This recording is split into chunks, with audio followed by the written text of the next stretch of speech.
वक्फ संशोधन बिल की, जिसकी रिपोर्ट आज संसद में पेश नहीं होगी। आगे ये कब पेश होगी रिपोर्ट, ये स्पीकर तय करेंगे। वक्फ संशोधन बिल की जेपीसी कमेटी की चेयरमैन जगदंबिका पाल ने विपक्षी सदस्यों के आरोपों पर पलटवार किया है। उन्होंने आरोप लगाया है कि ओवैसी समेत कुछ सांसद वक्फ बिल को लेकर एक एजेंडा सेट कर रहे हैं। उन्होंने बताया है कि वक्फ की इतनी बड़ी जमीन है, लेकिन समाज के उत्थान का काम नहीं हो रहा है।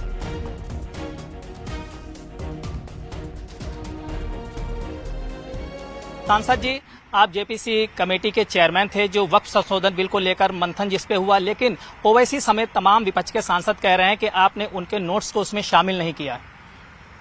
हमारी रिपोर्ट 482 पेजेज की है, जिसपे हमने पूरे देश के सभी राज्यों के गवर्नमेंट के माइनॉरिटी डिपार्टमेंट के ऑफिसर्स के साथ, उन राज्यों के वक्फ बोर्ड, चाहे सिया वक्फ बोर्ड हो, सुन्नी वक्फ बोर्ड हो, माइनॉरिटी कमीशन से, इस्लामिक स्कॉलर के साथ, फॉर्मर जजेज के साथ, वाइस चांसलर के साथ, संगठनों के साथ, हाई कोर्ट के लॉयर्स के साथ और प्रोफेसर्स के साथ हमने डिटेल डिलिब्रेशंस के बाद रिपोर्ट तैयार की। वक्फ संशोधन बिल को लेकर आपने लंबा मंथन किया, तमाम स्टेक होल्डर के साथ बात की, विपक्षी सदस्यों के साथ भी बात की। कैसा होने वाला है बिल? क्योंकि तमाम भ्रांतियां फैलाई जा रही हैं कि ये जो वक्फ की संपत्ति है इसको खुर्द-बुर्द सरकार करना चाहती है, इसको टेक ओवर करना चाहती है।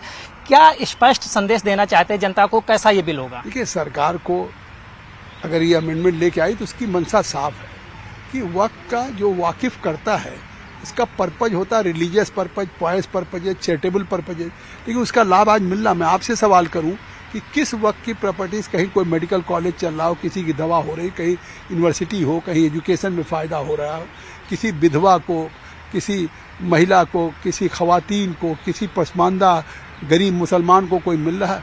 मुझे नहीं लगता, जबकि पूरे देश में वक्फ की एक बड़ी प्रॉपर्टी है। पासमानदा का आपने जिक्र किया है, पासमानदा को लेकर रिपोर्ट में क्या प्रावधान किया गया है? और शिया को लेकर भी चर्चा है कि शिया समुदाय की 2 जातियों को बाहर किया गया है इस कानून से, क्या है प्रावधान? किसी को बाहर नहीं किया है, बल्कि सबको ये मौका दिया है कि अपना वक्फ बोर्ड में रहें, लेकिन अगर कोई अपने ट्रस्ट बनाना चाहता तो उसकी भी फ्रीडम है। बीजेपी के सांसद भोला सिंह का अखिलेश यादव पर तंज। अखिलेश को दिखाई दे रही है हार। अखिलेश ने जनता का मन पहचान लिया है। मिल्कीपुर की जनता बीजेपी के साथ।